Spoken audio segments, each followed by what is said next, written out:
Hi, I'm Nina, and my group did the case Can 7-Eleven Succeed in Germany? My group members are Brian and Carly.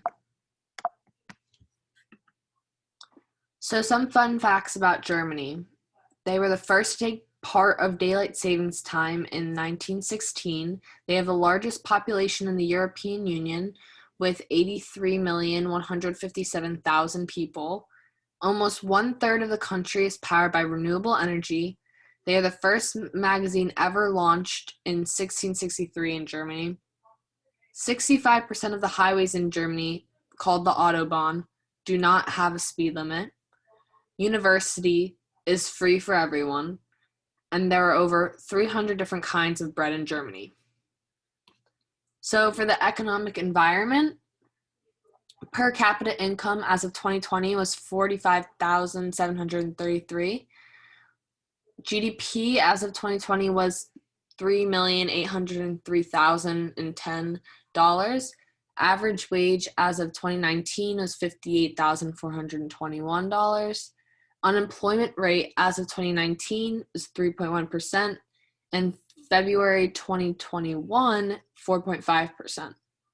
Their economic freedom score is 72.5, which makes them the 29th freest in 2021 index. Germany actively encourages foreign investment in their country, so businesses from other countries are very welcomed. Germany has the largest economy in Europe and the fourth largest worldwide.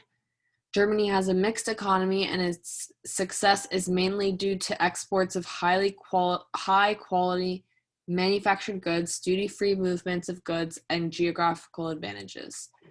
Demanding food laws and regulations with packaging, advertising, store operations, and labeling makes it a little bit tricky for businesses.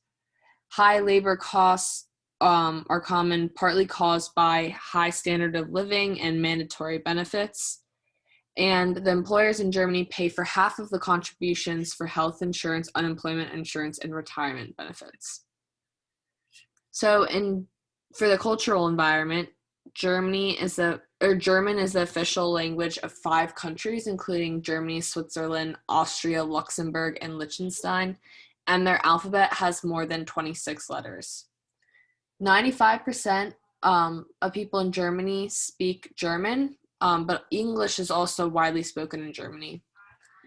The population in Germany is made up of many nationalities that respect one another, and they are a country of values with unique celebrations and customs.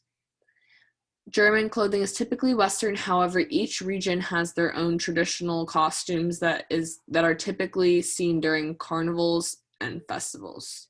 65 to 70% of people recognize themselves as Christians. 29% of that are Catholics.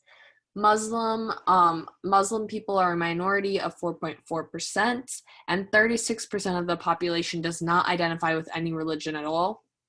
Store operation hours in Germany are amongst the strictest in Europe since the 1950s, and we'll get into the details of that later on because that deals with the case.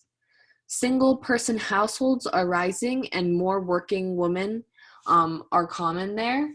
So this means that convenience stores and convenience stops are very common now, and easy prep meals because women aren't at home and instead they're out working. So things that offer them more convenience are becoming more and more prevalent. Germans value quality, freshness, natural lifestyle, and they have environmental concerns, so they're always caring about the environment. On Saturdays, shopping is a family outing, so people started traveling further to centers with many stores, so that became very common in Germany. So for the political and legal environment, they have a federal parliamentary democracy where powers emanate from the people, because the people assign their powers to the parliaments. So it's a parliamentary system. The Bundestag is is the National Assembly, which the people elect the members of the Bundestag, and then the Bundesrat. They don't directly elect people, but the parliaments that they do give their powers to, they select candidates and delegates for the Bundesrat. The corruption, and then also as well, there is a federal chancellor, which is also involved in the power system for the government. The corruption perceptions index, Germany has a score of an 80 out of 100, which makes them on the very clean side of the index, and they rank 9 out of 180 for like all the countries. So they are very clean and not corrupt. Criminal law, they have a German criminal code. I will not try to pronounce the full length of the name, but StGB is what it's shortened to. And then their criminal code regulates sentencing, fines, probation, and statute of limitations, among other things. Two of the laws that I found were that it's considered a criminal offense to defame your president in Germany. And then also, interestingly enough, escaping from prison, you cannot have anything added to your sentence for that. But if you do assist in anybody else escaping from prison in any type of way, you can get up to 3 years added onto your sentence. So for the question, can American retail store brands thrive in the German market? The answer is yes. The answer for yes came from the fact that they're ranked number 7 on the Market Potential Index. Their market growth rate score is a 39. Their market size is a 10, which is actually relatively large compared to a bunch of the other countries. And their economic freedom is a 72. Key events of the case, can 7-Eleven succeed in Germany? So the case really started off with a background of 7-Eleven's success, which came from this quote from 7-Eleven: meeting the needs of busy shoppers by providing a broad selection of fresh, high-quality products and services at everyday fair prices, along with speedy transactions and a clean, safe, and friendly shopping environment. So this is kind of how they got their success, by having this motto for their business, and this is what they wanted to provide customers, so this is why they were so successful. Their expansion into Asian countries was also very successful, and into some European countries as well. But then the article went into talking about how 7-Eleven was not initially suitable for expansion into Germany. This was because of competition. The competition for retailers and for any type of store with food was already very tight, so the competition was very hard for 7-Eleven to convince themselves to expand when the competition was already so tight.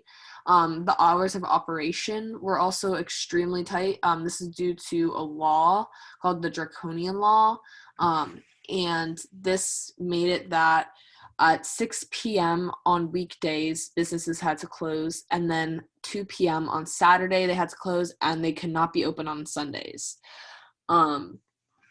So then later in the case, changes and new potential for entering the market came. So the law was very much adapted. It became that 8 p.m. on all days, businesses could be open to, but still not Sunday. And then convenience stores were also given a lot of wiggle room. So convenience stores and like train station, little kiosks and gas stations, they were told that they could be open whenever they really felt the need to, because they were providing means for people to travel. So they didn't have a lot of regulation from the government, and they had a lot of wiggle room, so they could really just be open when they pleased. So this is really an exciting thing for 7-Eleven to know, because they now could maybe take advantage of that. And then consumer behavior as well. So fresh products and small frequent trips go along with the 7-Eleven way. Positive response to American things. German people were going to the US a lot and buying American products more often. So they have a positive response to anything American. And then convenience stores are on the rise as well. So case questions. What are some of the challenges international retailers can expect when entering the German market? The competition in Germany is intense, margins are slim, the limited hours of operation by law, as we discussed before. International companies are treated the same as the home country. High labor cost, and there's also unstructured layout of German towns. So those are some of the challenges. For cultural factors to consider in the German market, preference, Germany is the leader in Europe for bread consumption, so this is something to pay attention to. Location, many Germans use public transportation like trains, and they shop at convenience stores nearby in the trains, even sometimes just little kiosks in train stations. Values, so there's quality and freshness is a really big value to consumers there. They like to buy products like bread, meat, and produce very frequently and in small trips. Also with values, the well-being of the whole community.